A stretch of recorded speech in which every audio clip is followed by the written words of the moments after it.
Hello and welcome back into another episode of Tobacco Road and Abroad. My name is Gareth, joined here by Aiden. Well, Hey, we certainly have a busy week to cover. I want to start off with a moment of silence. That is for Jameis Winston and his potential NFL career. It might be unlikely that he'll re-sign with the Browns, with this being Week 18.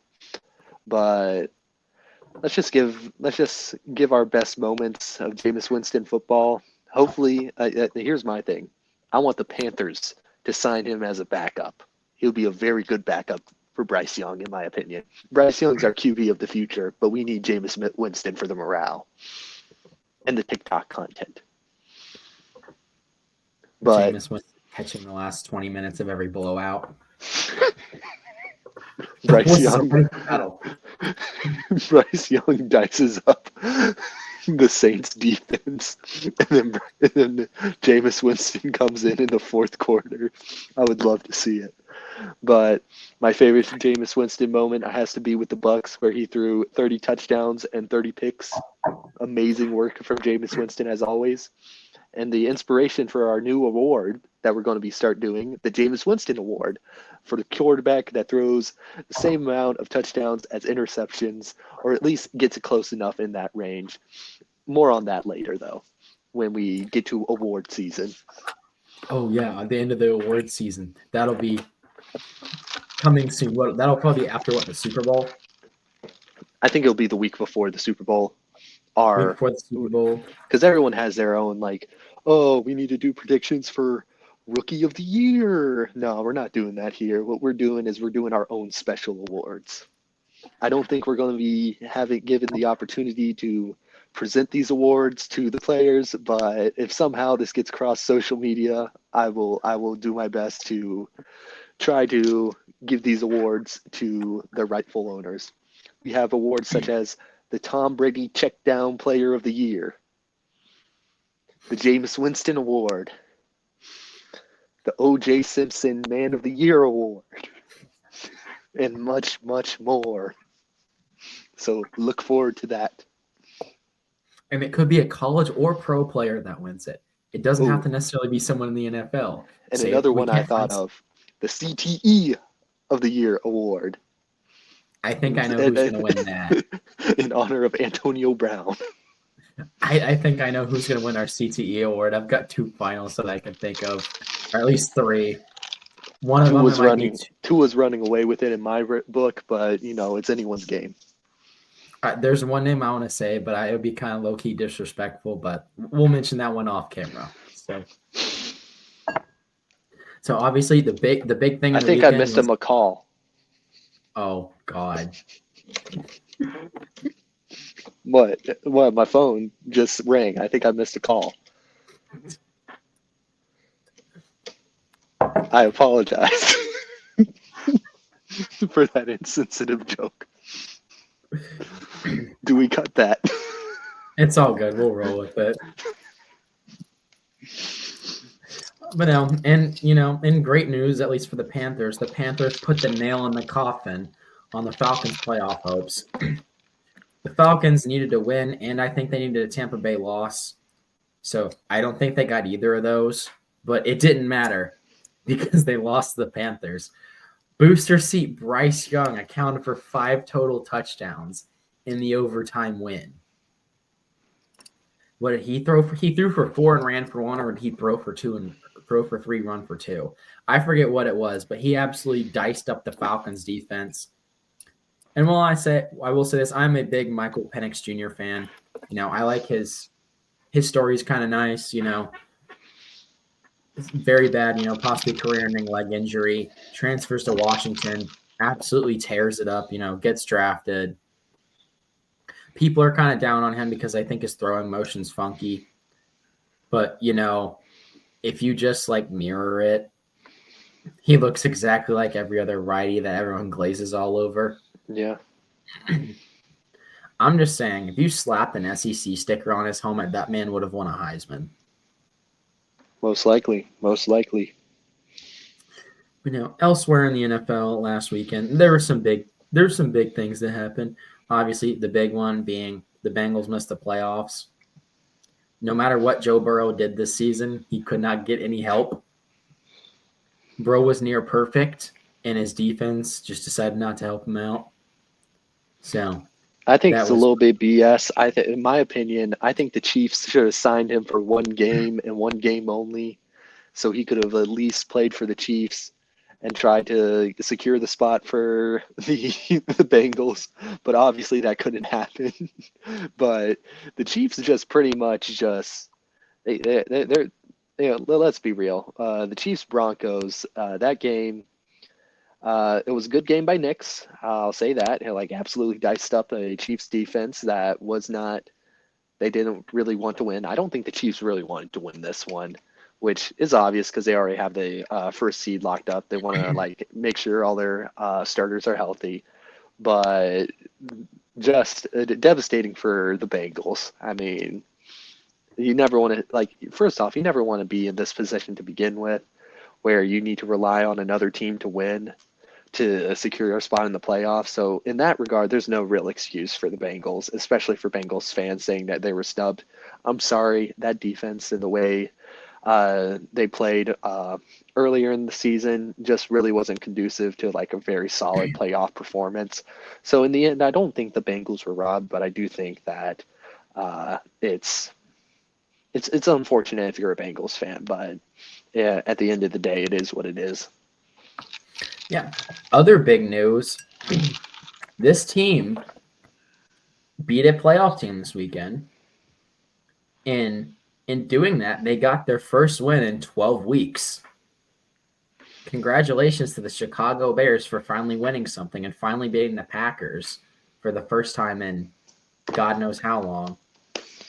Although, if I'm being honest, I don't think the Packers were trying very hard either because their playoff spot was already secure. Yeah, but that's just embarrassing. But yeah. But and the Bears Packers is like just another level of rivalry when it comes to the NFL. Like I know I think some Packers fans are definitely disappointed in the outcome of this game because they never like I know Packers fans, I know Bears fans, they absolutely hate each other's team. They don't care if it's their playoff spot secured. I know Packers fans who are somewhat disappointed in this game, but I don't think it's very indicative of like how the Packers are going to perform in the playoffs, which makes this is why like situations like these is what really makes me call into question like the NFL format of like playoffs and playoff structures, or at least when it comes to like demeaning college. I know a lot of NFL fans like to say, "Oh, in college there's just a bunch of games that don't mean anything." Yeah, but in the end, like at the NFL, come week 18, there's a lot of games where you're just completely resting all your starters because you already have a playoff spot secure. What I like about like college football in particular is the fact that like as the season progresses, the games mean more. In the NFL, it just seems like when you get to like week 17, week 18, the games just don't mean as much anymore. And I don't think that makes a bad like playoff system. I just think that's an interesting thing to bring up when people say like, "Oh, college is boring," or like college just doesn't have like what the NFL has to offer. Because I feel like there's pros and cons with like each different iteration of the game, if that makes sense. Yeah, college, God forbid you lose in the month of November and have any playoff hopes. God forbid. I don't know. I mean, Ohio State's doing pretty good. Yeah. Yeah, but what I will say, historically, at least in college, if you lost, particularly in November, good luck, buddy. Kiss that natty goodbye. But, moving on, elsewhere around the NFL, not much. Or I guess there's not many that big storylines in terms of stuff. I mean, obviously, the game of the week for us, Vikings, Lions. Lions dominated this game, but I mean, I kind of saw this coming.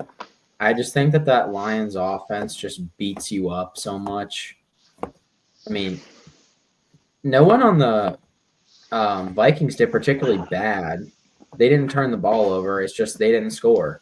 They didn't move the ball very effectively. I mean, Sam Darnold had lower than a 50% completion percentage. Cam Akers ran for under 100 yards. Justin Jefferson only had 3 catches. If Justin Jefferson only has 3 catches, you're doing something wrong. Like either that or, I mean, that's no shade to the Lions defense. The Lions defense absolutely has clamped people up this year. I mean, they're 15-2. But I just think that backfield that offensive line and that dynamic duo in the backfield for the Lions, I think it's just going to be too much for a lot of people to handle. They've got a massive offensive line. They've got 2 downhill. Like, I know Gibbs is probably more of, a power back than their other backs, but all of their backs are kind of bruising power backs that will run you over and will flatten you out. So, and shout out to Jahmyr Gibbs for a 4-touchdown game, absolutely powering through the Vikings defense and carrying the Lions to a first round bye in the playoffs.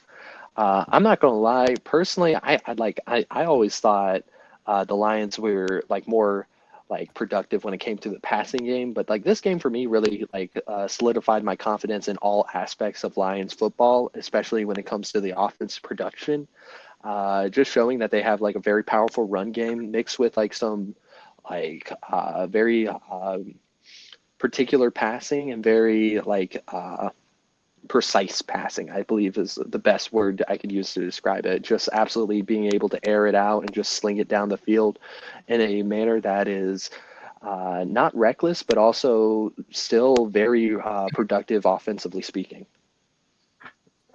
Yeah, that is something that certainly impressed me about the Lions is they definitely know when to take their shot plays.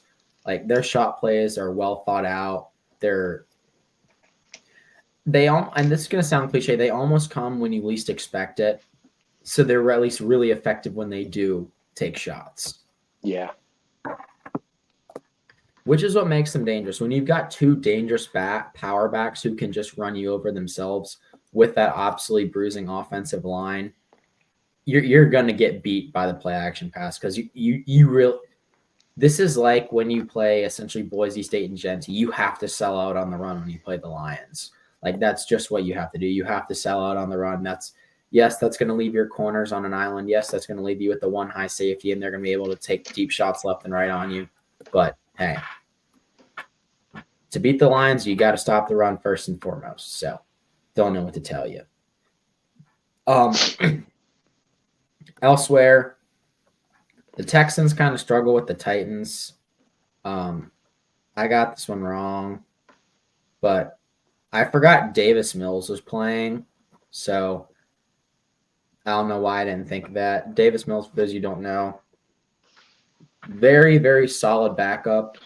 Honestly, probably should have been the Texans starter had they not drafted Stroud. I remember that emergence that Davis Mills had a few years ago where he absolutely cooked. Mm-hmm.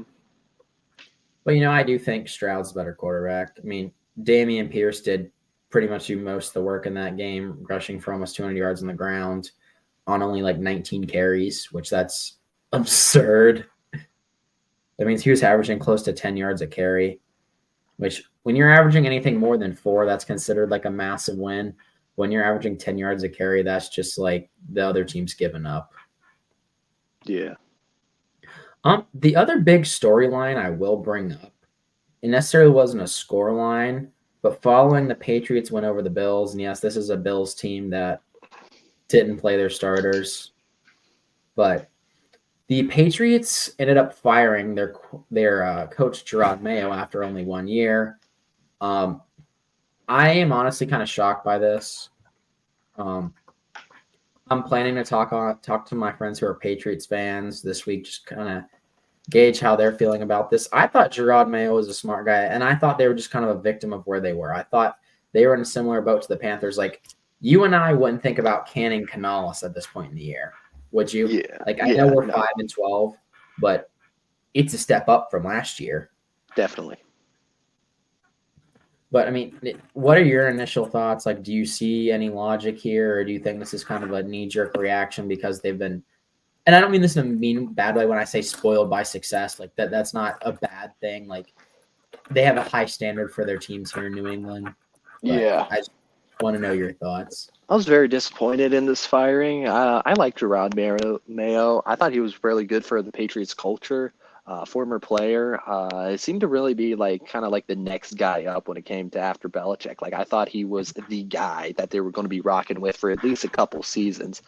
And I'm always against firing a coach on their first year, unless that coach is Urban Meyer. But like I was just very disappointed in this firing. But I think it like I wanted to ask you, what were your thoughts on the Patriots winning this game, because they did cost themselves the first pick of the draft, which I know some people say is like almost like, I wouldn't say unforgivable, but to me, I don't see this as like a really detrimental loss to the Patriots. I don't think they were going to be going for a quarterback in the first round, and there's no like if you're trying to go for the first pick of a draft, I usually that's going to be like a once in a generation type player. And I just don't see like any of those players being a need for the Patriots right now. Like you obviously got like people like Travis Hunter, Shadur Sanders, Cam Ward. These are people that will probably go in the first pick of the draft right now. I'm not necessarily sure how mock drafts are looking right now, but the Patriots, I believe, dropped down to like maybe the fourth or fifth pick. And I don't think that's too detrimental for the Patriots right now. I think these narratives of like, oh, the Patriots really shot themselves in the foot with this win is a little bit counterintuitive. I always like going for a win when a win is necessary, and or just going for a win in general, because we play sports to win, not to get a good job, not to get a good draft pick so you can replace somebody else in their job, because at the end of the day, these are jobs that we are talking about. But like I just don't think this is the year where we can really say like, oh, losing the first round, well, the first pick in the draft is really detrimental, because I just don't see those like once in a generation type first picks that we've seen in years prior in this draft. Yeah, at least for me with the New England, I agree with you. There's no need for them to really have that number one overall pick, because you've got two phenomenally talented quarterbacks. So there's not necessarily a need to go out and get a third. Mm-hmm. And there's not like you said, there's not a quarterback in this class that's like, man, if I passed up on him, like that would keep me up at night for the rest of my life. And I think the positions they need in the draft will still be there at pick 4. Yes. Like the current number one ranked prospect, Abdul Carter, he's a defensive end out of Penn State. I don't think he's going to go first overall. I just don't, unless it's like someone's like Jadeveon. Didn't Jadeveon Clowney go first overall? Isn't he the only defensive end in recent memory? Yeah. Like if they were going to go out, and even then, like that pick, hindsight being 2020, Jadeveon Clowney's a great player, but he's still pretty inconsistent. And some revisionists do say that was definitely a reach for a first pick in the draft. Yeah. For the position, and like I said, for the positions that the Patriots need, they're still going to be there at pick 4. Like, I don't think they need to go out and get Travis Hunter. I don't think they need to go out and get Shadur Sanders. I don't think they need to go out and get like Genty or Omarion Hampton. They need offensive line and defense. They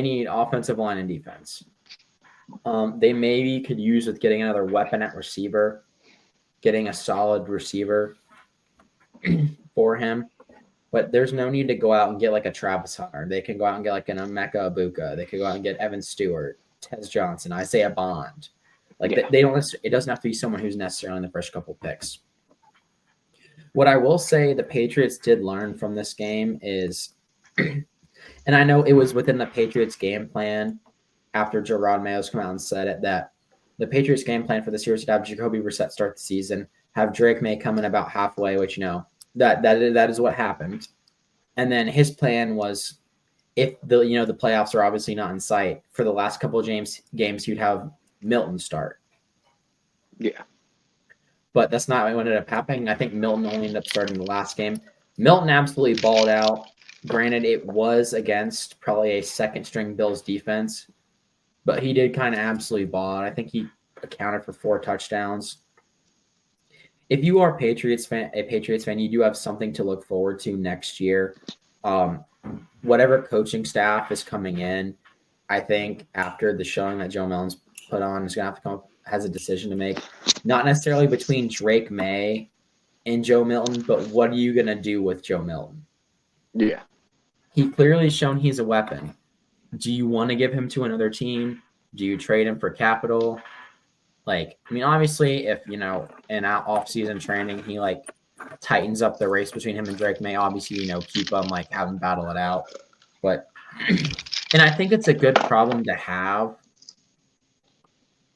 after him playing well. That is a good problem to have, because worst case scenario, and you end up deciding to let one of them go, both of them are great quarterbacks with great arm talent. You're going to get some form of considerable draft capital for either of them if you end up trading them. Yeah. So, and that's worst case scenario, you decide to get rid of one of them. Best case scenario, you've got 2 very capable quarterbacks where you can kind of be like, if for some reason one day one defense has just got one of them figured out, you can sub them out and put the other guy in. Now, would a 2 quarterback system like that work in the NFL? I don't know. I know we've seen it being used to some success in college. We've kind of seen that with Texas this year. One other team that comes to mind that this worked for, at least in my memory, this is kind of a deep pull from the depths of Garrett's childhood. The 2011-2012 Virginia team did this very well. Although one of those seasons, I think they went 6-6, but still, one of the other seasons they were 8-4, and they used it to really good effect. Both quarterbacks could throw the ball. It was just one quarterback was just better at throwing the ball. One quarterback's a little bit more runner. 2012 Maryland was also pretty good at that. Trying to think, 2013 Vanderbilt, another team that I can think of that used 2 quarterback system. Granted, I don't think I can name an NFL team that's used a 2 quarterback system ever. I don't think that's ever happened. Let me fact check that. But it certainly would be interesting. How do you think the NFL would react to that? Say Milton proves himself in the offseason. Do you think they'd run a 2 quarterback system, or do you think they'd just trade one for draft capital? Well, I always kind of default to the old coaches saying, if you have 2 quarterbacks, you have no quarterbacks, in my opinion.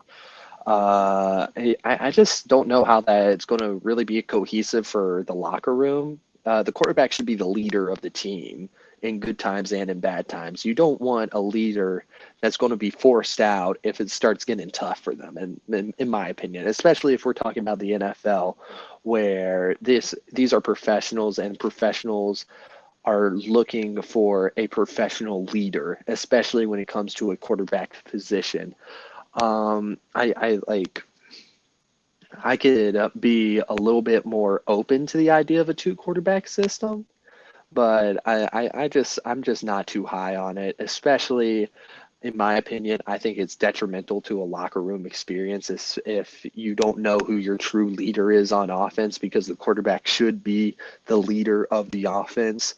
I know these are both young quarterbacks with very bright futures in the NFL, in my personal opinion. But you're going to have to figure out who's your guy, and if you can possibly trade the other guy, I'll look into that. And I do think there are a couple teams that would be looking for that. But just given the fact that both of these are people on rookie contracts, I think that's going to add a layer of complexity to everything. I think both of these rookies are going to, these rookie contracts are going to go out in the next couple years, but by then we're going to have a real idea of who's the leader of the Patriots at this time, and who's going to be on the trading block. And maybe necessarily being on the trading block isn't the worst thing ever, especially if you're in a situation like this where Gerard Mayo gets fired on his first year. I have a lot of questions when it comes to the Patriots culture right now, post Belichick and post Tom Brady. Yeah. Yeah, but no, there'll be more developing on this. I plan on, you know what, maybe next episode we'll bring my friend Luke on. He's a big, lifelong Patriots fan. We'll ask him his thoughts. He's been he's really into the NFL and like trading, and like he knows a lot about the like strategy around draft capital, trading, salary cap. Probably knows a fair bit more about that than us because he grew up on the NFL. He wasn't as big of a college guy, so we might bring him in for, I guess, some amateur expert analysis. But no, shall we move on to the NFL playoffs? Absolutely. Well, yeah, let's move on. Okay, so NFL playoffs, obviously, 14 teams are Chiefs, Chargers, Texans, Ravens, Steelers, Bills, Broncos, Lions, Rams, Vikings, Bucks, Commanders, Eagles, and Packers. What I like about this playoff, this particular NFL playoff, there's not a bad game on there.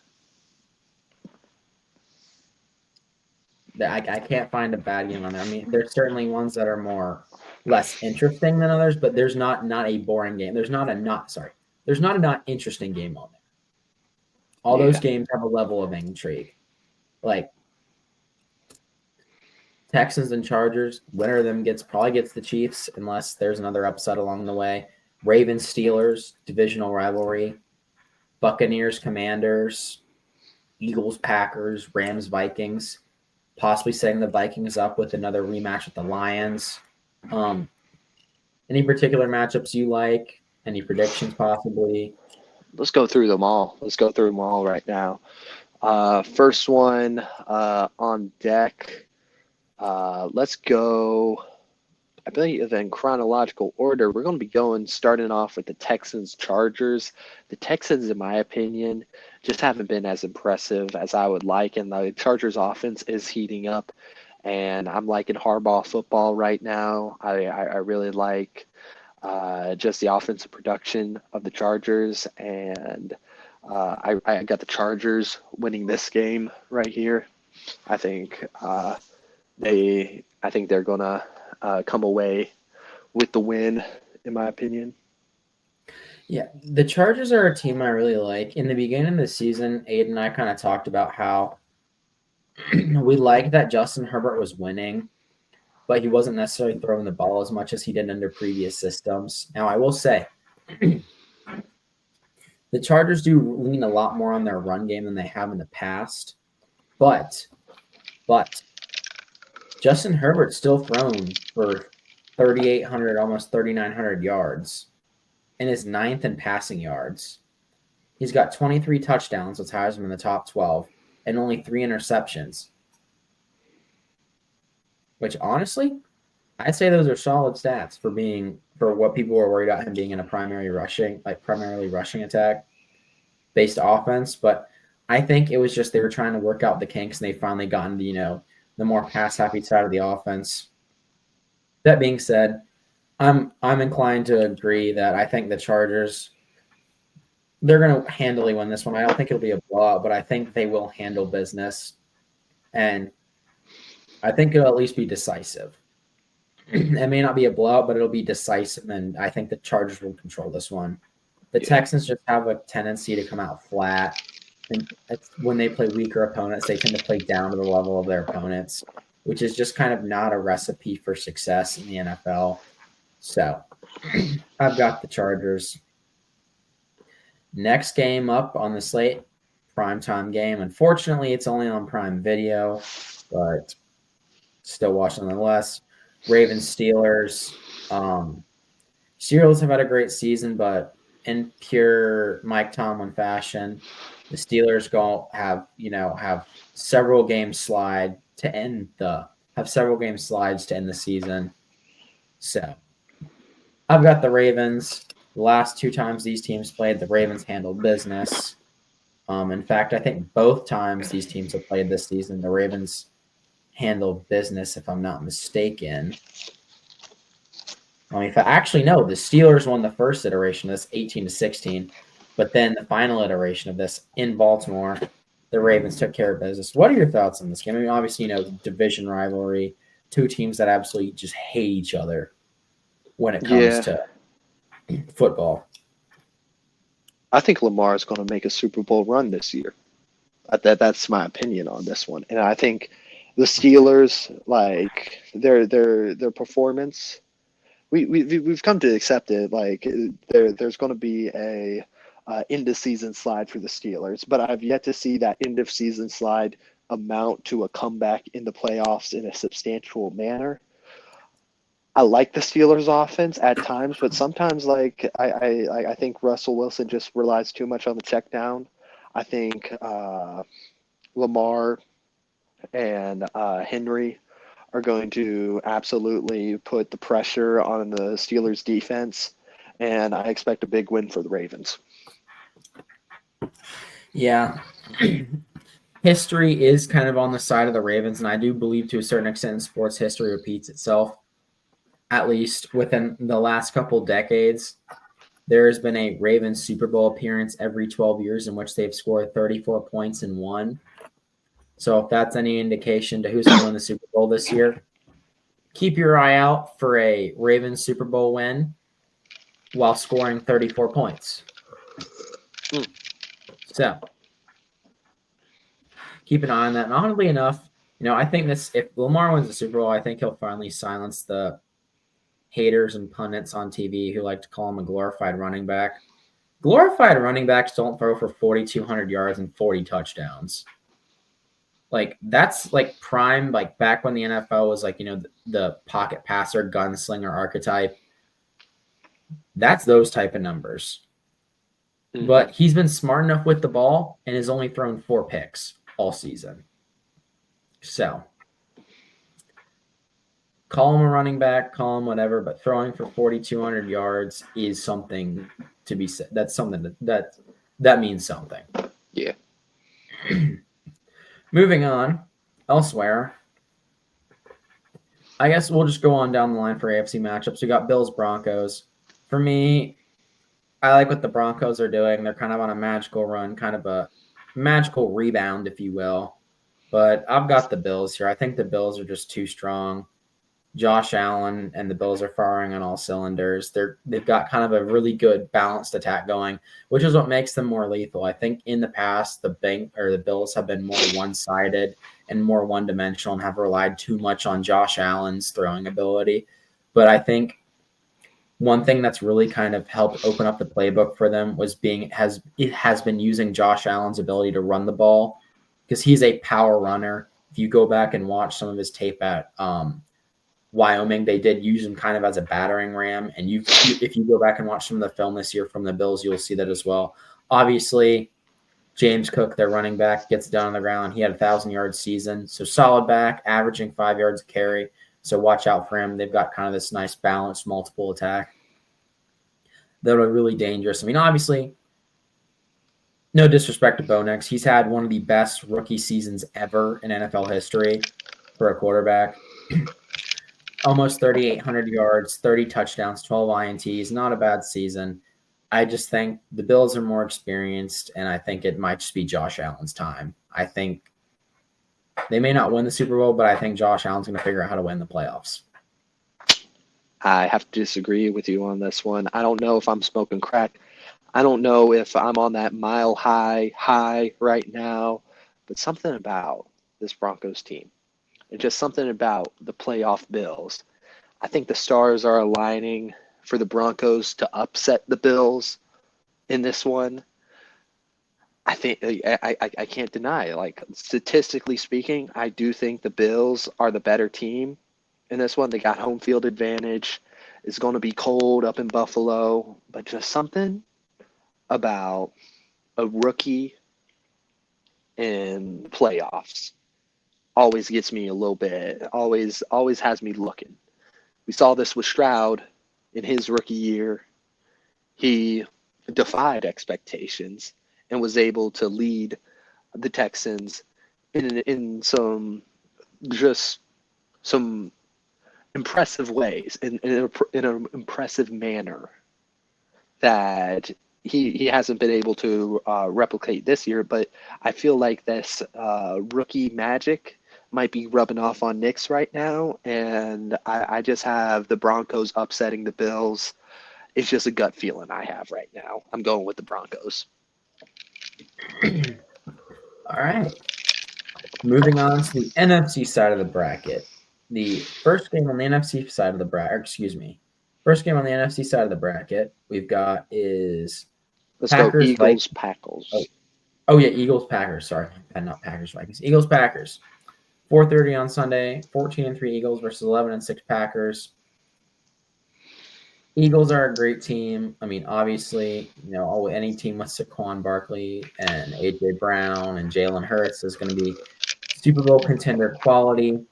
But I will say there's still the possibility that Jalen Hurts will be out for this game and Kenny Pickett will be in.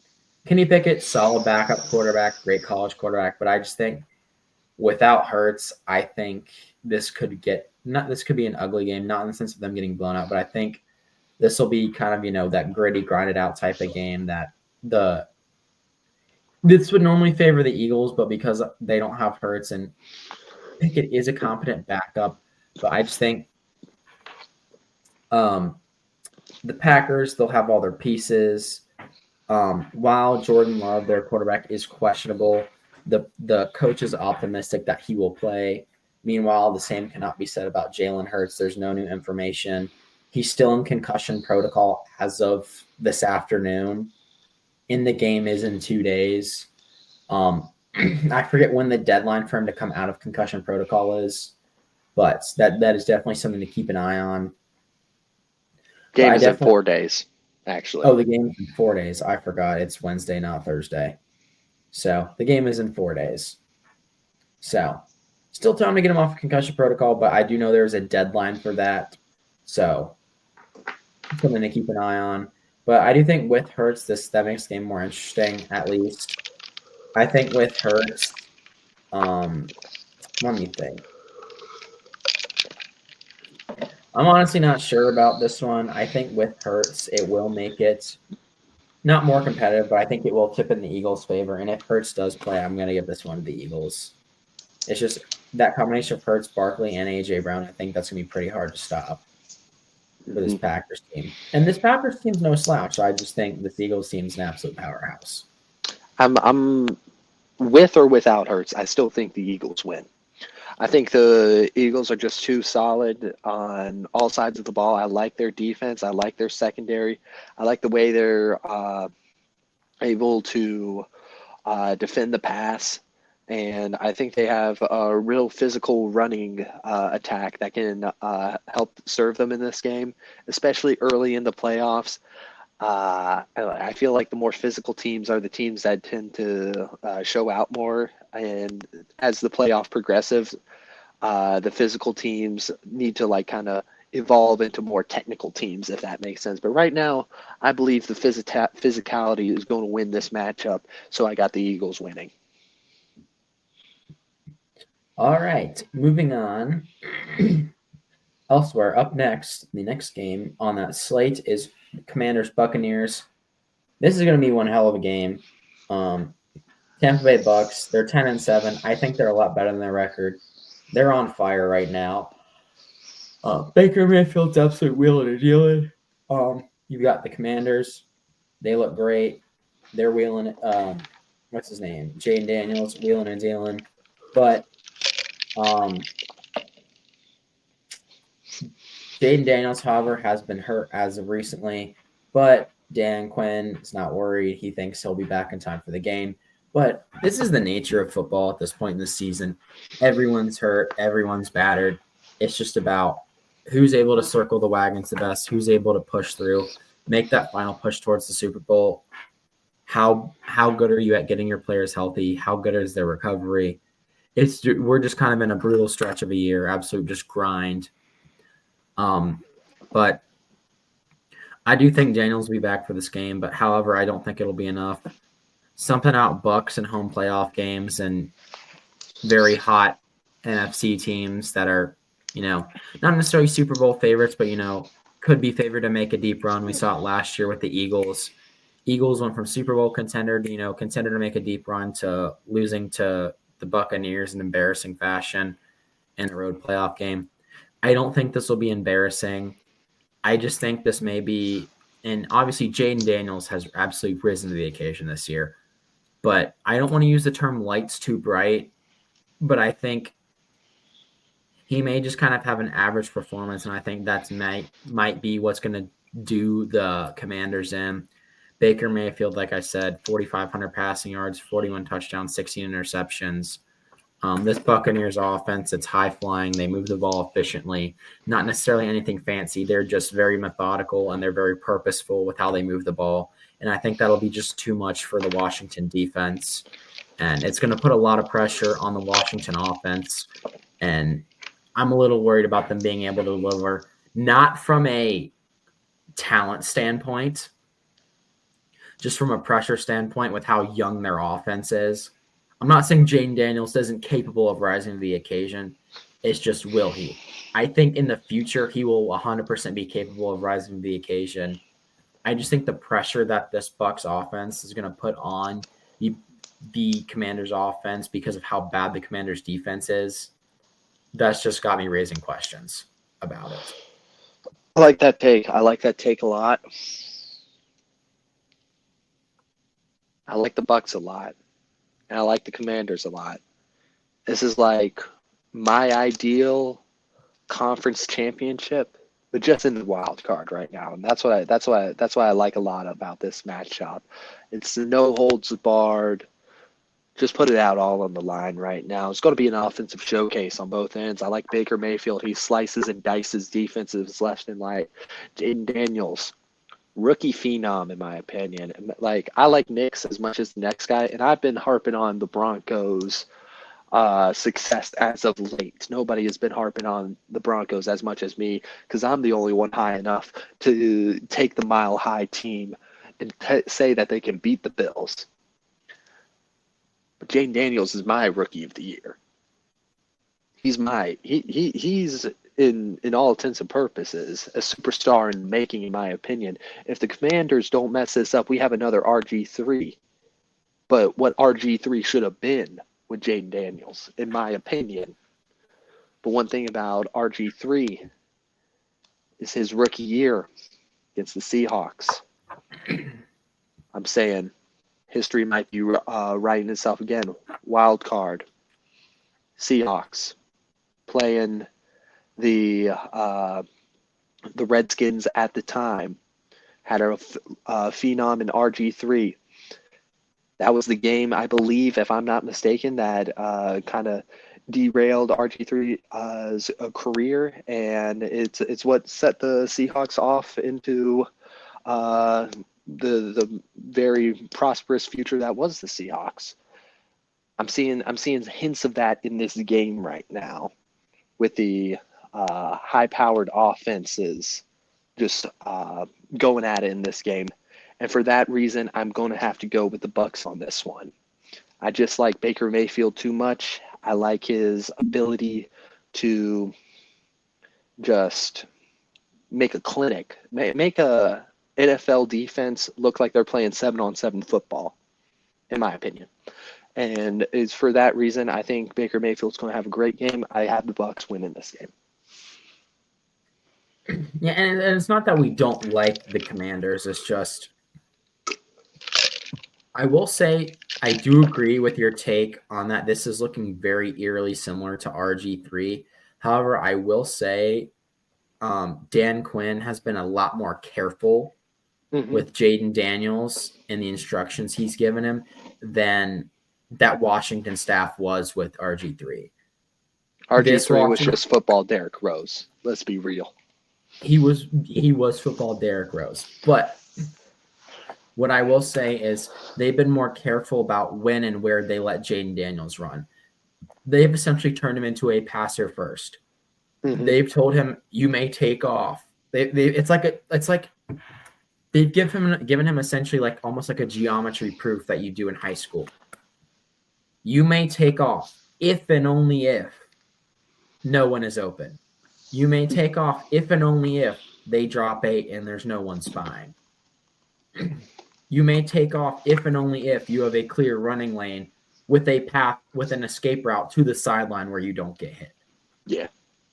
I'm not saying he hasn't gotten clocked a few times from misjudging something, but I will say it is appeared that the staff has, I know it's not the same coaching staff, but it appears to me that the organization of the whatever Washington team it is now, they've learned from their mistakes of the past. They've implemented a much safer program for increasing the longevity of Jaden Daniels and other athletic archetype quarterbacks for the future for them. They've taken the more cautious approach. Yes, it's not as flashy, but I'd argue that their offense has been just as flashy as it was under RG3. Mm-hmm. Yeah. But that's enough of that. I just want to point out that they have been more careful with him than that franchise was with RG3. Yeah. Next game up next, I believe, is the Rams-Vikings. If you're anyone right now in the NFL, the team you don't want to play in is the Rams. They're a crapshoot right now. You don't know who you're getting. This Rams team has been up and down all season. They got blown out by the Cardinals, who didn't even make the playoffs. They lost 41-10. They lost the Bears 24-18. But then they turned it around and beat teams like the Bills 44-42. They outcompeted the Seahawks for a playoff spot. They outcompeted the 49ers for a playoff spot. They hung in there with the Lions. They took the Lions to overtime. This is the team that's the most dangerous in the NFL playoffs. Not necessarily the Rams themselves, but this type of team. It's because they can beat you in a multitude of ways. They've had wins where they've won 12-6 on Thursday Night Football. They've had games where they've won 13-9. They've had games where they won 44-42. Any game they can explode. They can win any game in any manner they need to. But they could also lay an absolute egg. For me, I want to think that the Vikings have this in hand. Just with the weapons they have, Justin Jefferson, Aaron Jones, Sam Darnold, the whole 9 yards. But then, obviously, the Rams have their weapons too. They've got Puka Nacua, Kyron Williams, Matthew Stafford, several receiving threats. But the Rams have just been really inconsistent this year. And I do have a bad feeling about this game, but right now my brain's telling me the Vikings have got this one locked up. I will say the Vikings have had an easier path to 14-3 than most teams would have. But I do think they have the pieces to get it done if they're able to play efficiently, limit the sacks, limit the turnovers, get Aaron Jones going on the ground, make sure you're targeting Justin Jefferson enough, make sure you're finding him not only in space, but also putting him in positions to succeed. And I think you'll have a good day. Obviously, this isn't the Rams team that won the Super Bowl a few years ago, but this Rams team's still really solid. They were really solid last year.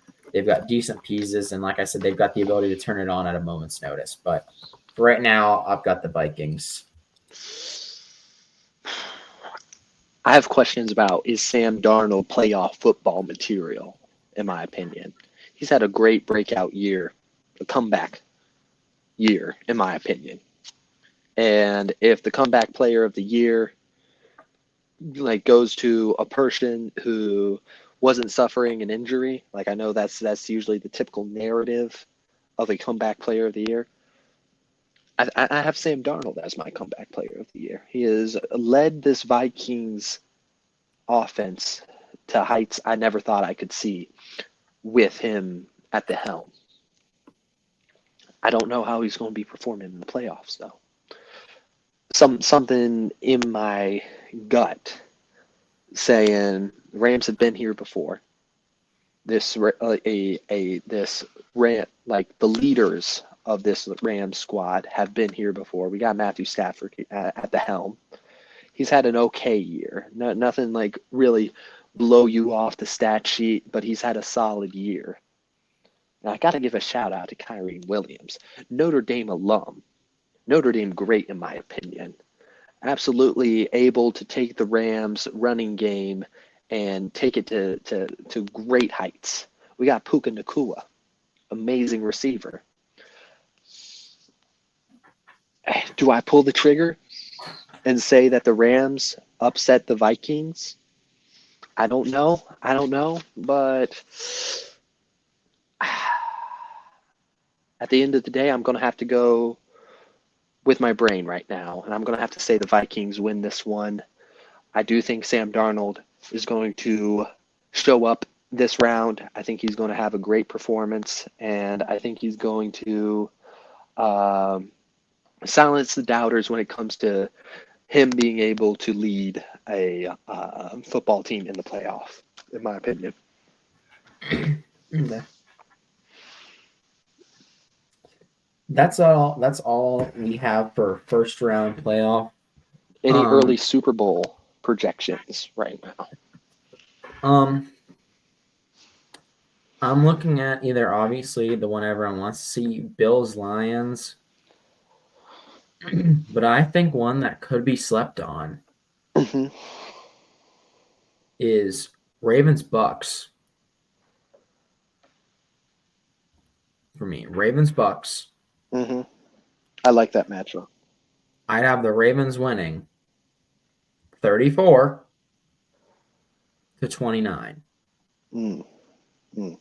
I like that. I like that a lot. I would want that to happen. But I think it's going to be the Ravens and Lions. I think the Ravens are really going to play some high quality football these next couple weeks, and I think they're really going to take it to Kansas City. I think this is going to be the year Lamar takes his team to the Super Bowl, and I got the Lions being able to win out in the NFC. And in that matchup, I'd probably have to go with the Ravens on that one. I don't have any early score predictors right now, but I got Ravens Lions in my Super Bowl. Yeah, no, both cities would not be ready for a win or a loss. Of a Super Bowl. I will say that's not the only one I think could happen. That's one of the ones I think could happen. Another one, obviously, I do think the Lions. That's another distinct possibility. Lions versus honestly anyone on the AFC side. Particularly if the Chiefs go down, that turns into kind of a crapshoot. I do think Lions Bills, the battle of the juggernauts, would be a big one. That rematch would feed families, but that would be another example of, neither of those cities are ready for a win or a loss. Another example of that would be Eagles Steelers. If that happened, I honestly think that may be the least likely of the Super Bowl matchups. State of Pennsylvania will be on lockdown. Yeah, the Eagles riot whether they win or lose. Yeah. Yeah, there'd be a civil war within the state of Pennsylvania. Now we will be moving on to the college football playoff semifinal with some predictions, analysis, breakdowns, possibly further breakdowns of other matchups. We kind of already did that. But starting off with the first matchup, which is, I believe, Friday, yeah. No, it's Thursday. Penn State, Notre Dame. Penn State, Notre Dame. Penn State, Notre Dame, obviously, two kind of more, how do I say this? Not pro-style teams, but kind of typically slower teams that run in a slower tempo or more methodical about how they move the ball. They're very deliberate in what they do. They're very precise. Their offenses aren't particularly flashy, but they get the job done. You as a Notre Dame fan, do you have any initial thoughts? Well, my first initial thought is this Final Four is going to do numbers on T-shirts and thrift stores in about 40 years. And I can imagine in about a couple years from now, I'm going to be walking into a thrift store and I'm going to be seeing this top 4 on a T-shirt, like showing the in the back shelf, and it's going to be like the 2025 playoff, Penn State, Notre Dame, Texas, Ohio State, just all their logos on there. And I think this Final Four is also very fitting to all the 40-year-old and 50-year-old dads who are very disgruntled with the current state of college football. So I think this is a very good shout out to them. You know, give them some old vintage football programs that they can really grasp to, and kind of be like a last hurrah for them and their fleeting memory of college football as it was in the past. So shout out to all the 50-year-old dads who hate college football right now. You got this Final Four, and it's probably the only thing you're going to have for a long time right now. But Penn State, Notre Dame, let me just say, I'm really excited for this matchup. This matchup is going to. I'm very skeptical in Penn State right now. They've kind of had somewhat of an easier path to the Final Four, but they had a pretty decent showing in the Big Ten championship against Oregon. But I just don't know how they're prone to do in these big games now. They're playing a Notre Dame team that I'm very confident in, but I do have holdups with. Notre Dame's offense is something that I'm very iffy on right now. They didn't necessarily show up against Georgia.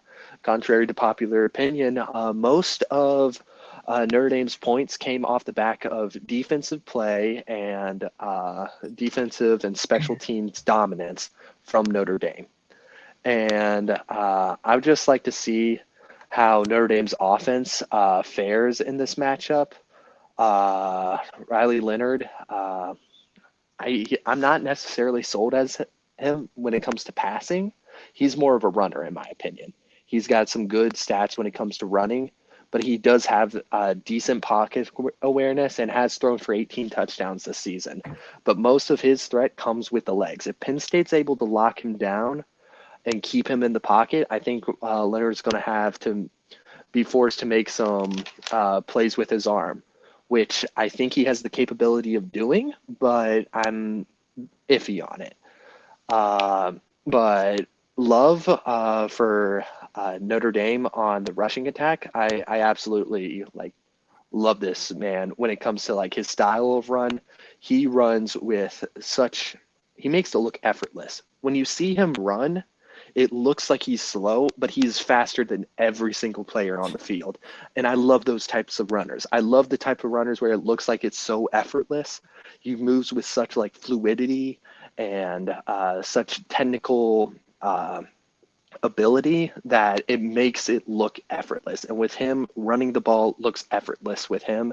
And he's able to really get the vertical and jump over defenders at times, sometimes to his detriment. Sometimes I see him hurdle a player. I'm like, you should not hurdle a player right now. He's standing up all on two legs, not even trying to attempt to tackle you. And he just tries to hurdle him, just go absolutely YOLO on it.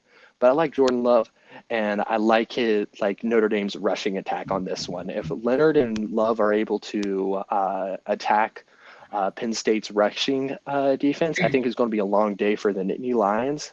In the end, I'm going to have to give this game to Notre Dame. I just like Marcus Freeman's play call. He gets in the head of opposing coaches. He calls some wild plays and just absolutely makes coaches go absolutely mad. And I love that style of coaching from him. And he just has brought a new life into Notre Dame that I haven't seen in my life as a Notre Dame fan. I think Freeman's a much better coach than Brian Kelly, and I think we're seeing this right now. I think he is a better play caller, and I think he's also better at lifting players up. I feel like Brian Kelly did a good job at he brought players down a lot, and sometimes that's good. Sometimes players are a little bit too arrogant, and you need to put them in their place. But I feel like Freeman balances this while still keeping morale high and having the players believe in themselves, especially when times are tough. The loss to the NIU is one big thing. Like so many other coaches, I feel like would have like called it quits or like started blaming players, but he took accountability and went out and found ways to improve Notre Dame and their offensive attack. And I think I think we're going to see a much better offensive performance by Notre Dame, and I think they're going to get the win on this. I agree. I think the key here for Notre Dame is, especially in the run game, to find ways to take Penn State's D-line out of the game. Find ways to either beat them up, find ways around them, just they're going to have to be really methodical with what they do, which they have been all season. But they're going to have to find ways, especially to get those defensive tackles, like take them out of the game, whether it be you find blocking schemes where you're double teaming them or you're running some sort of sweep that essentially takes them out of the play. But I think if they're able to get that going, they can then kind of settle back into their regular offense and kind of run things business as usual. I know I wasn't as high on Penn State. I picked them to lose to SMU. But honestly, that SMU game, didn't SMU's quarterback throw like 3 pick sixes? Like he drove the length of the field and he threw like 3 pick sixes in opposing territory or something like that. Yeah, something crazy like that. Something crazy like that. And he threw like 4 or 5 picks that day.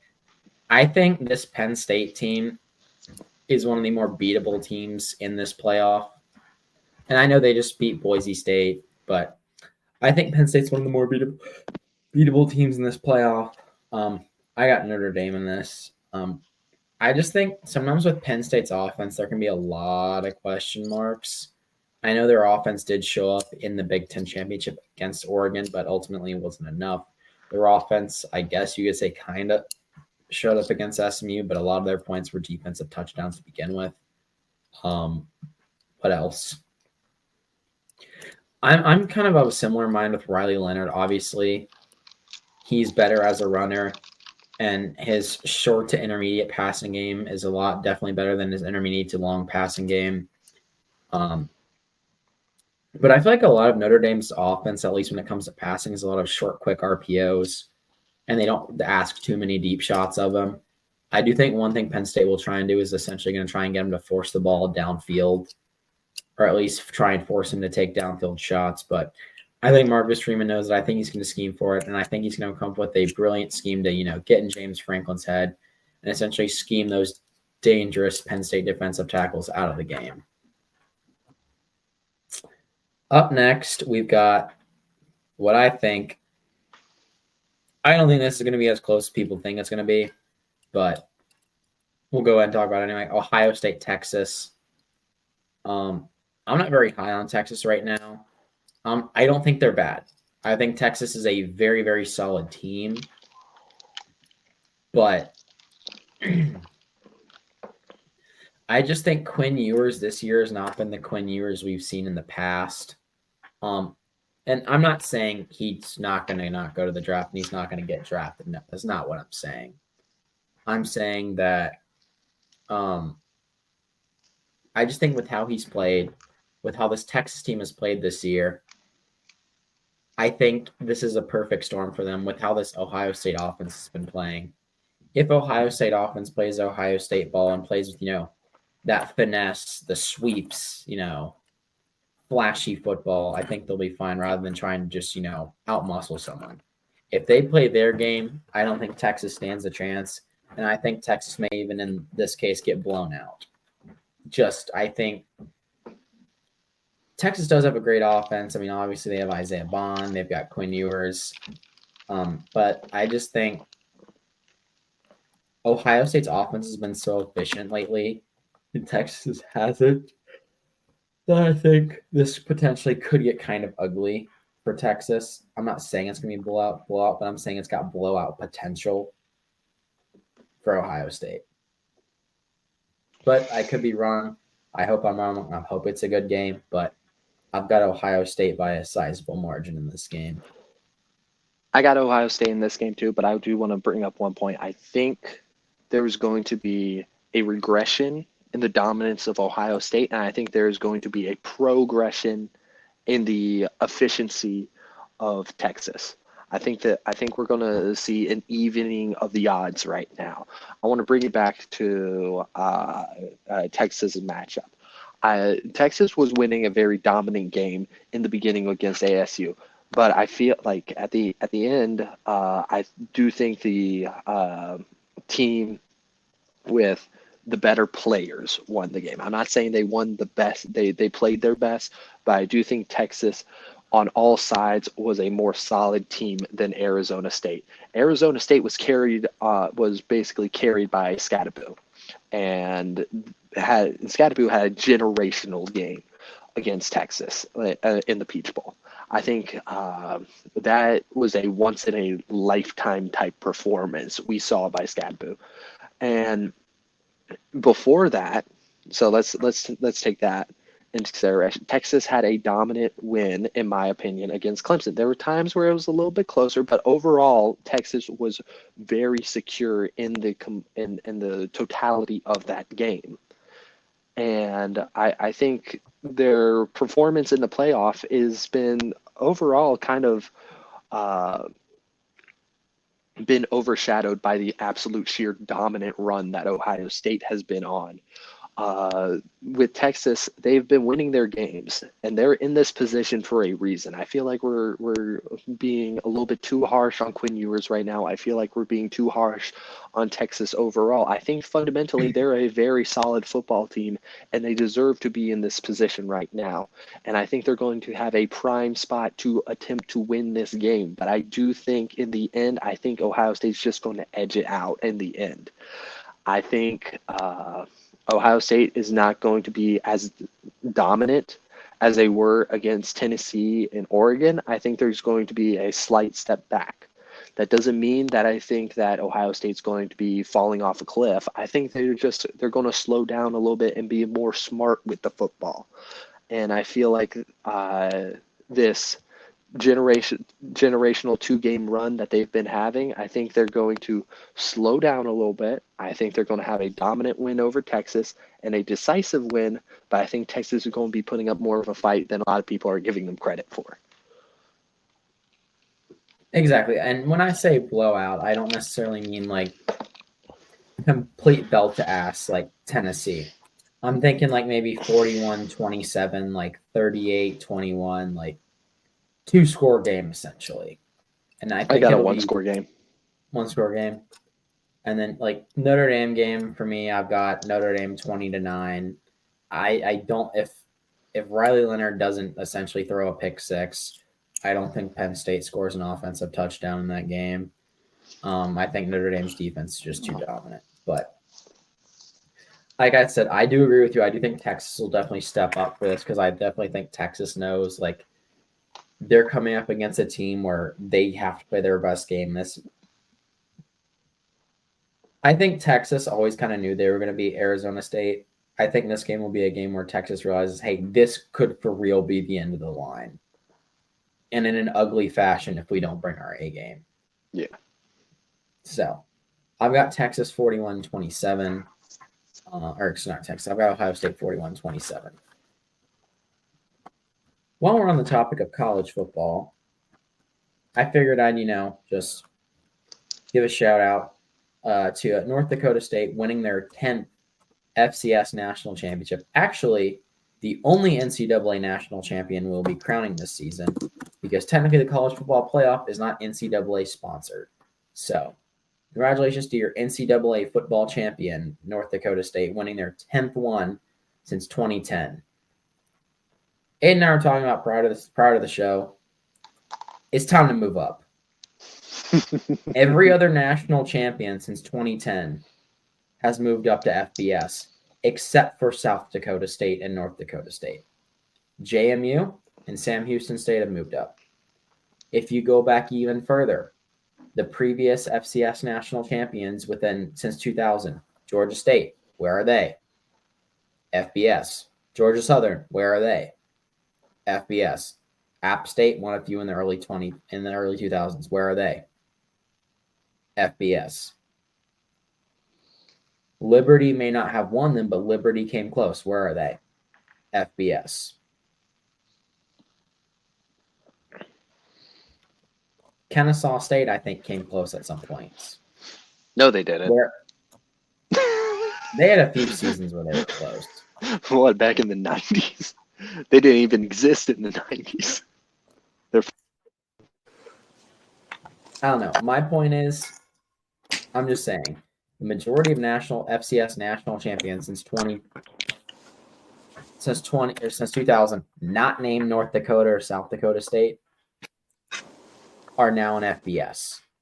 Now I realize there's like budgets and stuff like that. But I think, honestly, this is my hot take. I think we need to do away with FBS and FCS.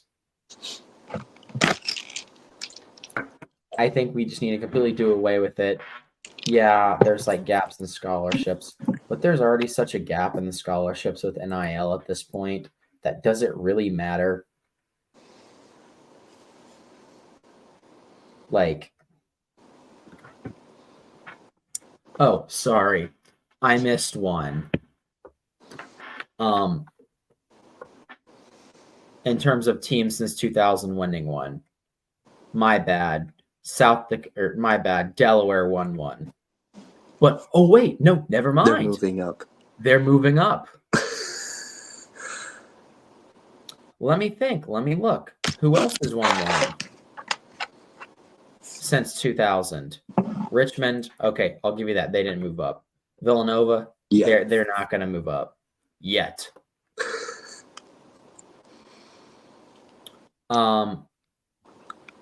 This isn't after. Oh, another team. Western Kentucky, 2002. Where are they? Moving up. FBS. They already moved up. Yeah. I'm just saying. All the teams outside of, North Dakota, South Dakota State, and Youngstown State, and Montana, who have won a national championship since 2000, are moving up. Only outliers being South Dakota State, North Dakota State, Montana, and Eastern Washington. Just saying. I think with the disparity that's forming with NIL right now, although, is there really that much of a disparity? I think there's just more of a disparity between the good teams and the great teams.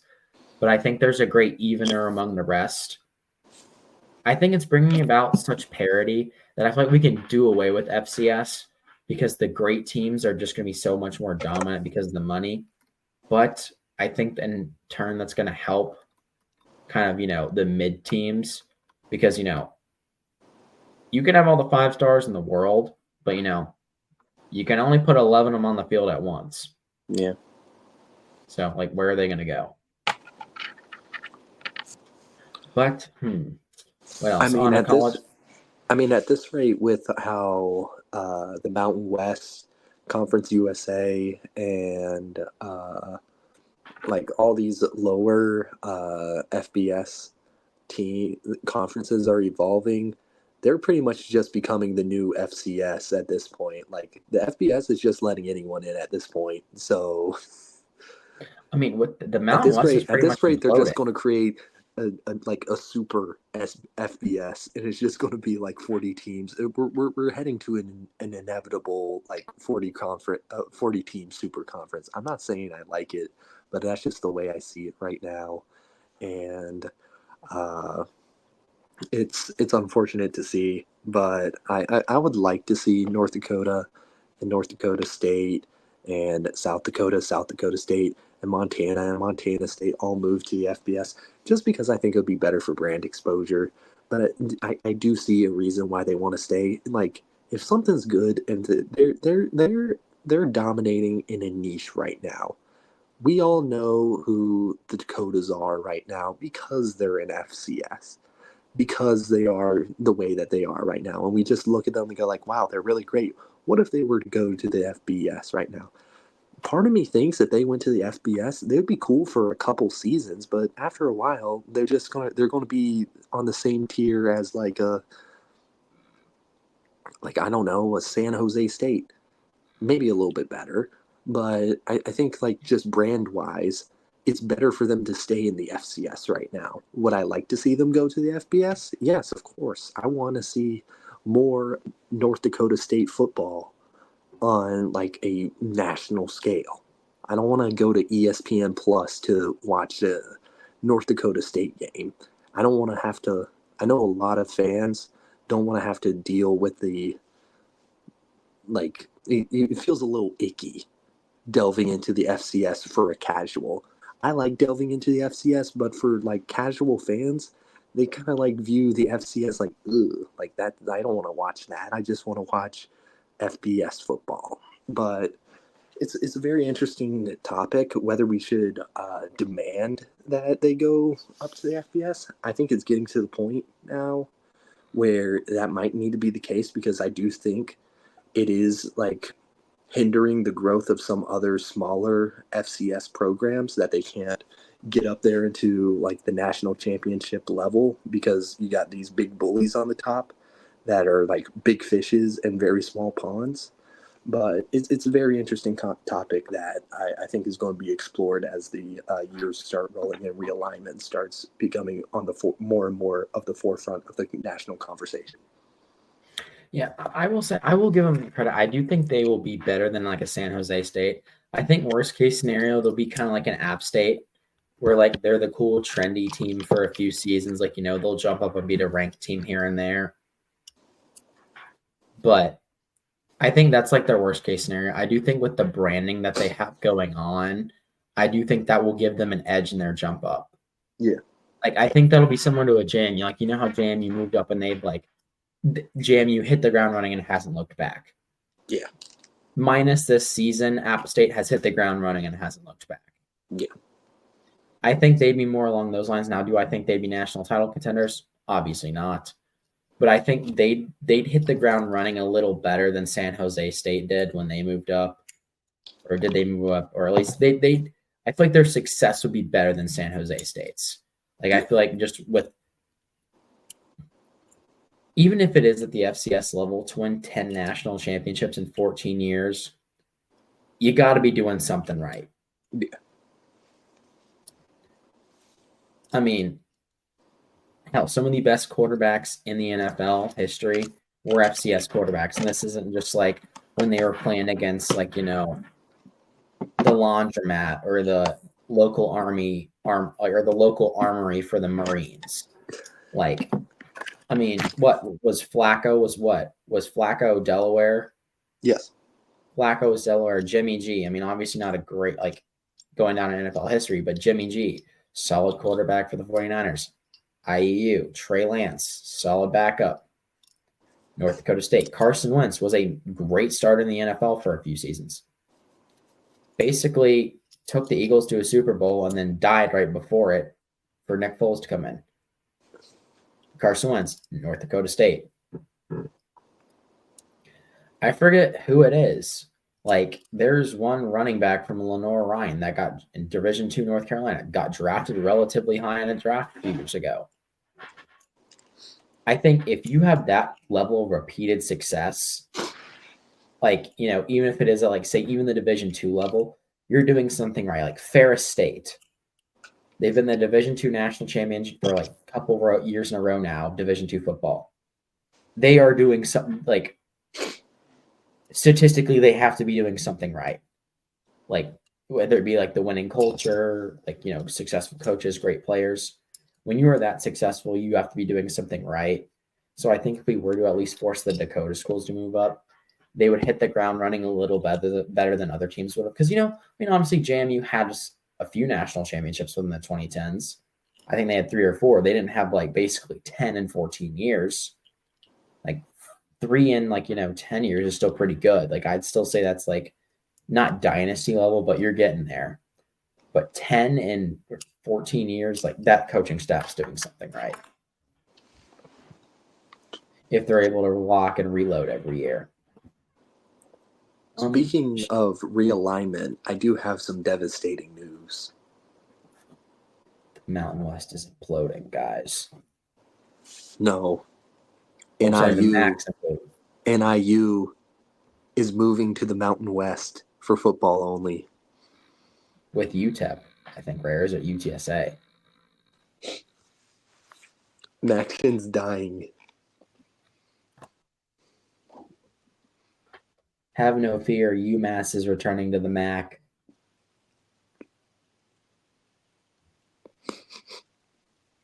Guys, we're cooked. Get them the fuck out of the Big East. I propose a Big East ACC merger. We already are basically the graveyard for the Big East at this point. Yeah. Louisville, Pitt, Syracuse, Georgia Tech, Miami, Virginia Tech. Like, prior to adding these like West Coast and Texas schools, they made up basically half the ACC. Maybe not Georgia Tech. Georgia Tech was independent than SEC. But, Miami, Virginia Tech, Syracuse, Pitt, Louisville. Trying to think of anyone else we added from the Big East. But no, we added 5 teams basically from the Big East when it imploded in 2013. I don't know. I don't think UConn fans would like not winning every year. I don't think well, yeah, I'd like it too, but I don't think UConn fans would like having to go to Atlanta on a rainy Tuesday night in February to play a Georgia Tech team that hasn't won an ACC game all season.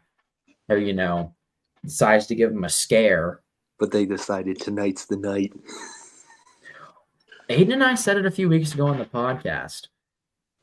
If UConn were to join a bigger conference like the ACC is not about, can you beat your like state, Carolina, Dukes, Wake Forest, Virginia's, Clemson's, like, the usually good teams. It's, can you get it done? Like Georgia Tech, like Atlanta, Georgia, Tuesday in like late January when it's raining and cold and there's no students in the stands and the majority of people watching the game are watching on like ESPN Plus or the CW network. Trying to think of another one. I guess this year that would be Miami. Like, can you go win in Coral Gables when no one's watching? Hey, success is about what you do when no one's watching. There you go. We said it right here. Success is what you do when no one's watching. And nobody's watching that Miami game. No one. But I guess in seriousness for realignment, I don't think UConn would ever leave the Big East and that type of thing. Well, in basketball, but there's been talks about like UConn moving UConn is a basketball school, but like I think there can be serious talks about like them joining the ACC or the Big 12. I don't think Dan Hurley would like ACC refs. I want to see Providence. I want to see the ACC Big East merger. I need to see Providence. I need to see Marquette in the ACC. I need to see all this. I would not want that at all. I would want it. ACC refs are not compatible with Big East style of play, and ACC style of play is not compatible with Big East refs. But it'd be beautiful. Aiden, we don't need a 30-team conference. Yes, we do. We have 19. We don't need to add 11 more. You don't see the vision. We've already got the West Coast. Are you adding the North Coast along the Great Lakes now too? We drop Stanford and Cal. And we add them. Now we're at an odd number again. Who cares? What are you doing? No. Actually using numbers and statistics to decide conferences? You're already losing right now if you're using statistics. You got to go off vibes. If you're using actual facts to justify conference realignment, I hate to tell you, buddy, you're already lost. But no, speaking. The age of Sorry. statistics is gone. It's about money. It's about money. It's about money. Bill Belichick wasn't about, is it the best move for UNC moving forward? It's about how much money we're going to get out of it. That's it. Speaking of money in college basketball, we'll move on to college basketball and our breakdown of the games. So, at least for I forgot to mention this on the podcast last week. We actually had a Tobacco Road matchup last week between NC State and Wake Forest. Wasn't great. Little frustrated we didn't learn from last year. Supposedly there was a lineup Keats wanted to use that he just hasn't. He supposedly wanted to try like the two big system that literally took us from, 10th in the ACC to the Final Four. But, God forbid we try that strategy again. God forbid we try the strategy that worked. I mean, Aiden, I may be crazy, but dare I say, if a certain strategy took you to the Final Four, would you indeed not try to replicate it instead of revert back to the strategy that caused you to finish 10th?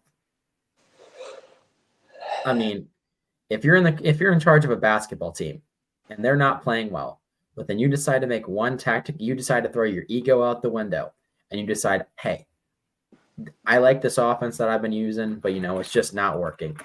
Aiden's just going to go back to the basics. And you go back to the basics, and the basics, they take you to basically, you don't win the championship, but they take you on like a magical run you'll talk about for the rest of your life as a coach. The next season, what's the logical decision? Do you A, go back to the strategy that hasn't worked in 4 years, or B, do the strategy that worked last season? C, kill yourself and go into the transfer portal and get mid-tier talent and then go back to the strategy that screwed you over. Yep, that's basically what we did. I won this one. Yeah, but now, in all fairness, it's the same old shit with Keats. Now, I will say, I wanted him gone. He rightfully earned his 2-year extension, all right? I think if you as a coach, no matter how hot your seat is on, if you win the ACC tournament, I think you should at least get someone of an extension. I don't care if they basically have a foot up your ass on your way out the door. If you somehow manage to squeeze out an ACC championship, hey, this goes for whoever Miami's interim coach is. This goes for whoever the coach of Georgia Tech is. This goes for any sort of bottom feeder in the ACC. I'm just saying, 5 games in 5 days, brutal. But what I will say is what this stuck us with is 2 more years of Keats ball. With how basketball tactics have evolved over the past couple of years, I'm not even going to pretend like I understand some of these tactics, but from how it's been described to me is with how tactics have evolved over the past couple of years, particularly Keats' offense it's not, with how teams play defense now, Keats' offense isn't, what's most effective right now. It's kind of like teams who are still trying to run the pro style in college football right now. If you're able to run it well, it works, but if you're not running it at absolute how do I say, expert level efficiency, it's not working. Like, obviously, example A for that would be Iowa. Still trying to run the power I at the college level, and unless they execute absolutely perfectly, it doesn't work. That's kind of like the offense that Keats runs with State. When, the off chance where, everyone's at 100% and no one makes mistakes, it's great. It's awesome to watch. It's fun. It's exciting. Full court press and trapping and stuff like that. But that's not really what's in right now and what's working. I think we need to go back to that 2 big look that we had pretty much all of the postseason run last year. We need to go Middlebrooks and Brandon Huntley Hatfield. Speaking of which, bro needs to stop missing goddamn layups. Virginia wouldn't have come back had bro could have just, hit a shot. we wouldn't have been blown out at Wake Forest if Bro could just catch a ball. But no, that's all I'll say. We also need to get some shooters because, like I said a few weeks ago, we're scheming wide open shots, but that doesn't mean shit if you can't hit them. Like, for as much crap as I give Keats' offense, I got to give it to him. He's tweaked it enough where he's at least scheming open shots now. They're no longer contested. He's scheming open shots, and I feel like I gotta give him his kudos for that. If he can scheme open shots, I'll give him that. Like, that's a step in the right direction, but we need to find people who can hit those shots.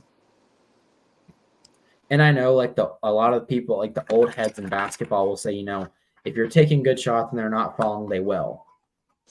Well, that logic only gets you so far when they're not falling. Like,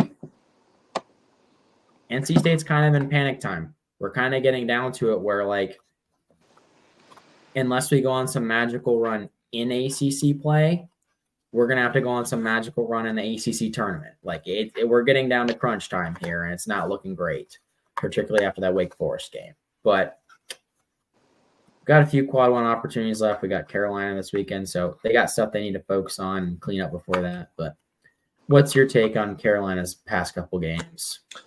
Carolina got a very – it was a cardiac Carolina weekend in the Pacell Pavilion against Notre Dame. As we were saying before, it's not how being in ACC play is being able to win the games that are just completely random. And this was one of those matchups. Notre Dame, it was the weekend, and freaking it ends in probably one of the most dramatic ways. Just reviewing this game, watching the highlights, Elliott freaking shot a 3-pointer, got the and one to secure the win for UNC.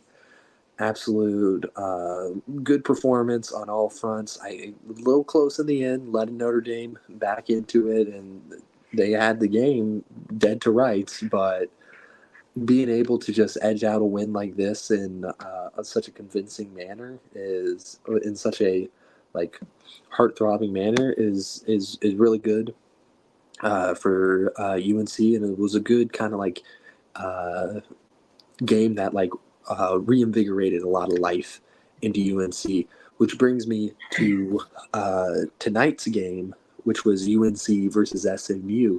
UNC gets a dominant win against SMU, proving that yes, they have the smaller players, but they're not getting bullied in the paint. They were able to keep composure, able to make some dominant plays in the 2-point in the paint, really making sure they weren't bullied, which was a problem in previous games where they weren't able to get the rebounds, weren't able to get the shots off in the in the middle of the chaos.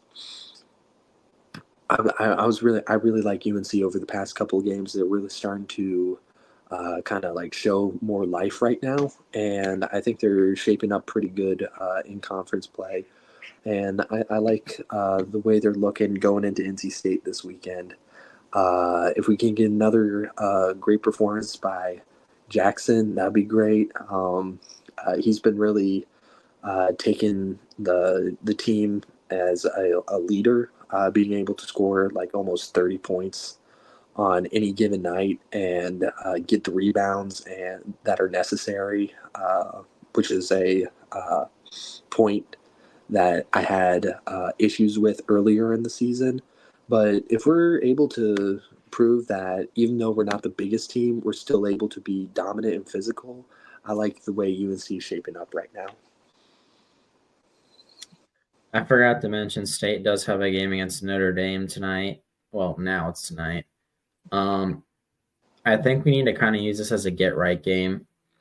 Going into Carolina, we need to figure out our shooting situation. Like I said, we can scheme open shots all we want, but if we can't hit them, it doesn't mean anything. And I think we really we're going into a tough stretch of ACC play where we've got 2 road games in a row at Virginia Tech and at Cal. And then I will say the ACC, at least with scheduling, I think they did a good job with the addition of Cal and Stanford, which usually in ACC play, you can play 2-3 times a week. But after I think what I've noticed, I've looked at Carolina's schedule. Anytime any team goes out to California, they have at least 5 days off, if not a whole week. I like that. I don't know how you feel about that, but I feel like if you are the away team at Cal, you at least have a week off.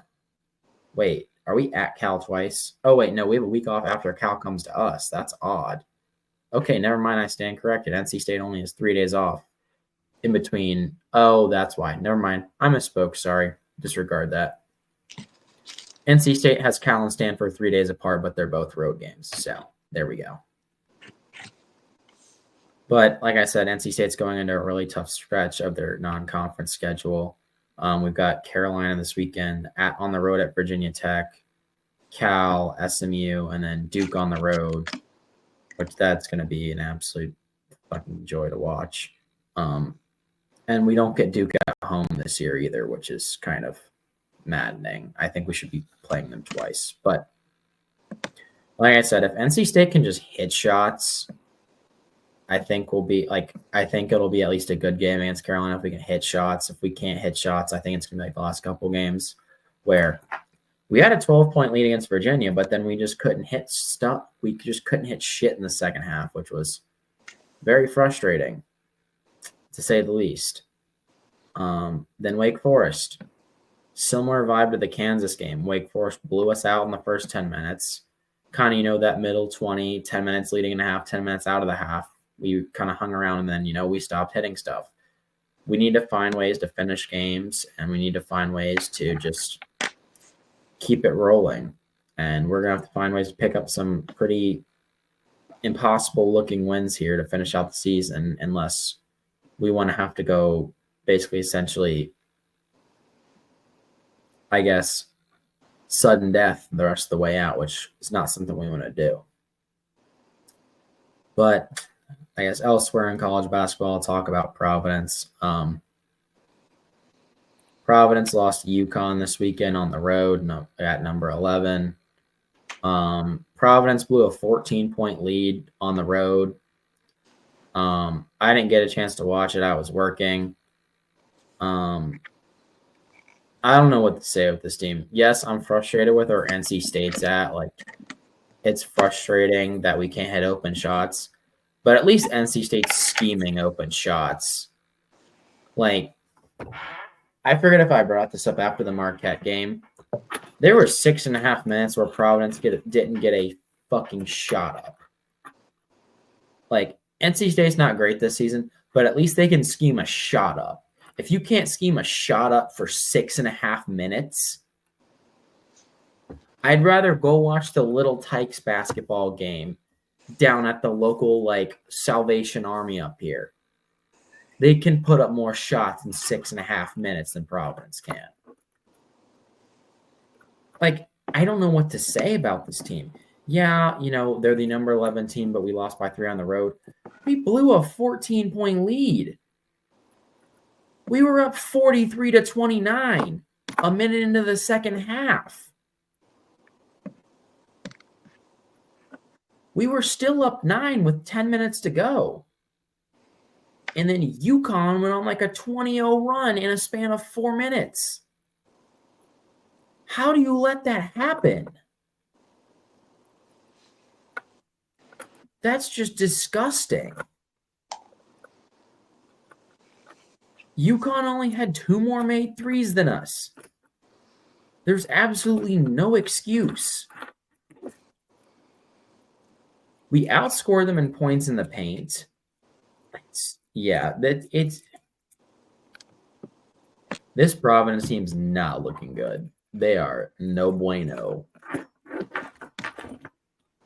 NC State still has a chance, to turn the regular season around. Providence, it's survive in advance time, guys. I think even if we went out in conference play, we still need some wins in the Big East tournament. And even then, I still think we need to win it with how bad some of our losses have been.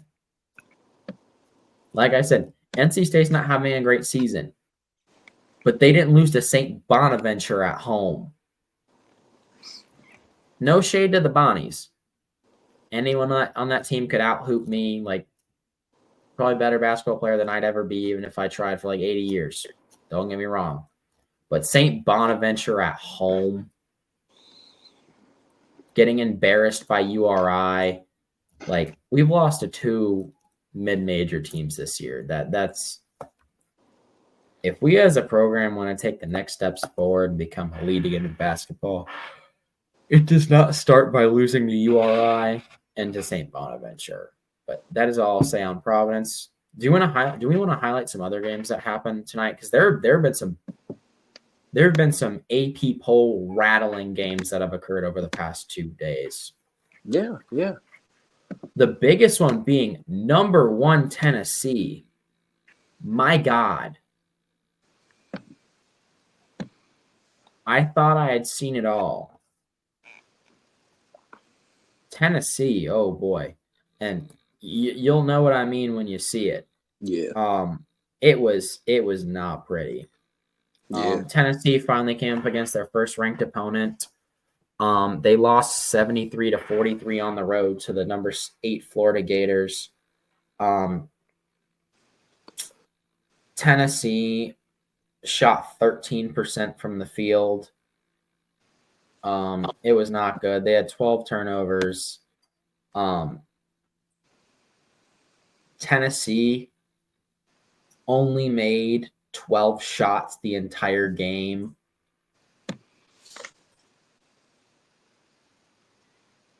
They only made 12 shots. Yeah. That is not good. They went 12 of 56. Yeah. Now I'm not saying they're not a good team. I still think Tennessee's a really good team. It's just, they finally came up against a ranked team. Excuse me. Sorry, they beat Baylor. They've played one ranked team. But even then, like, it's the Baja Mar. No one really puts weight in those games, but that's not how you want to open up your SEC road conference campaign.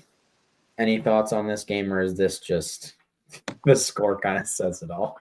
Score says it all, in my opinion. I just was surprised how dominant Florida was in that first half, and just the absolute. I want to say the first half was just an absolute travesty for Tennessee basketball, only scoring 15 points in the first half. That is absolutely insane for me. I knew Florida was elite. I apologize. I was not truly familiar with the game. Even though UNC lost to Florida, I did not truly understand the depth of Florida basketball and just the utter dominance and the shooting game, physicality in the paint, just absolute bully balled Tennessee this entire game.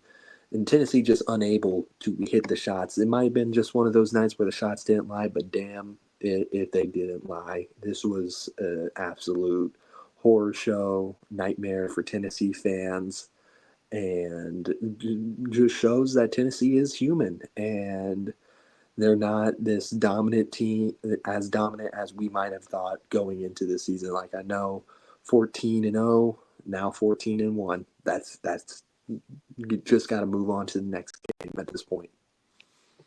Yeah, and that's not a game that ruins their chances for even a solid seed in March Madness whatsoever.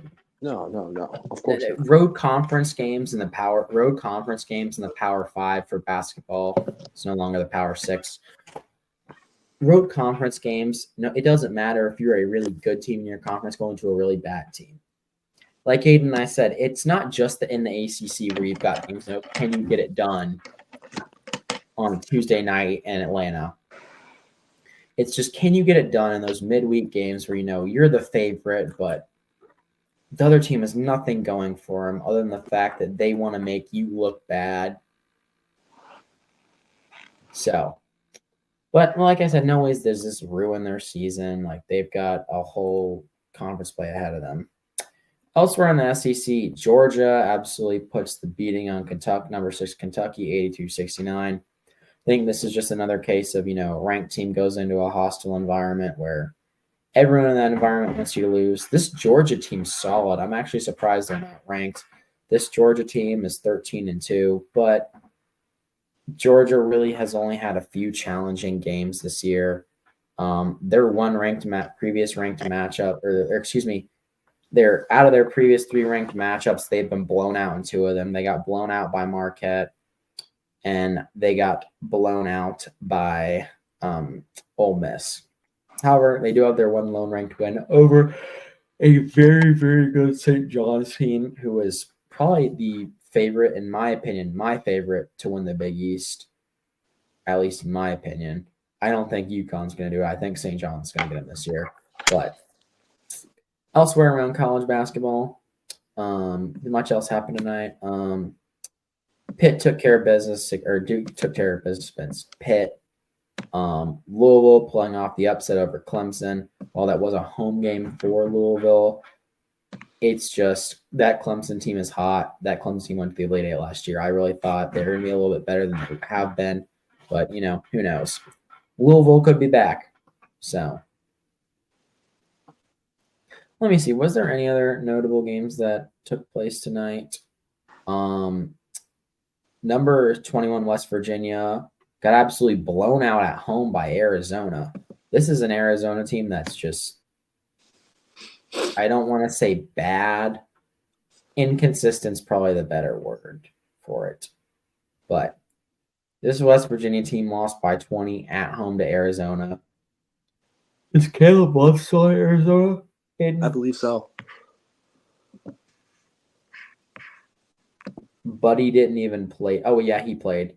Caleb Love had a grand total of 9 points, went 3 for 10 from the field, 1 for 5 from beyond the arc. Solid game. Mississippi State took care of Vanderbilt. Number 24, Michigan blew out UCLA on the road 94-75. This college basketball season is shaping up to be an absolute beauty of a season. Bloodbaths everywhere, ranked teams going down left and right. I'm excited for what it's got in store. Any additional thoughts on this, Aiden, or No, you pretty much set? Pretty much set. All right, well, that may do it for us here at Tobacco Road and Abroad this week. Thank you for listening in. Keep an eye out for next week, where we'll probably break down the State Carolina game. Probably break down NC State and Carolina's individual seasons in football at some time. And keep an eye out for our award show. We may be dropping hints who we're selecting. We'll do an episode where we let you know who are the nominees. So, just keep an eye out for it. Thank you for listening in, and we will talk to you next week.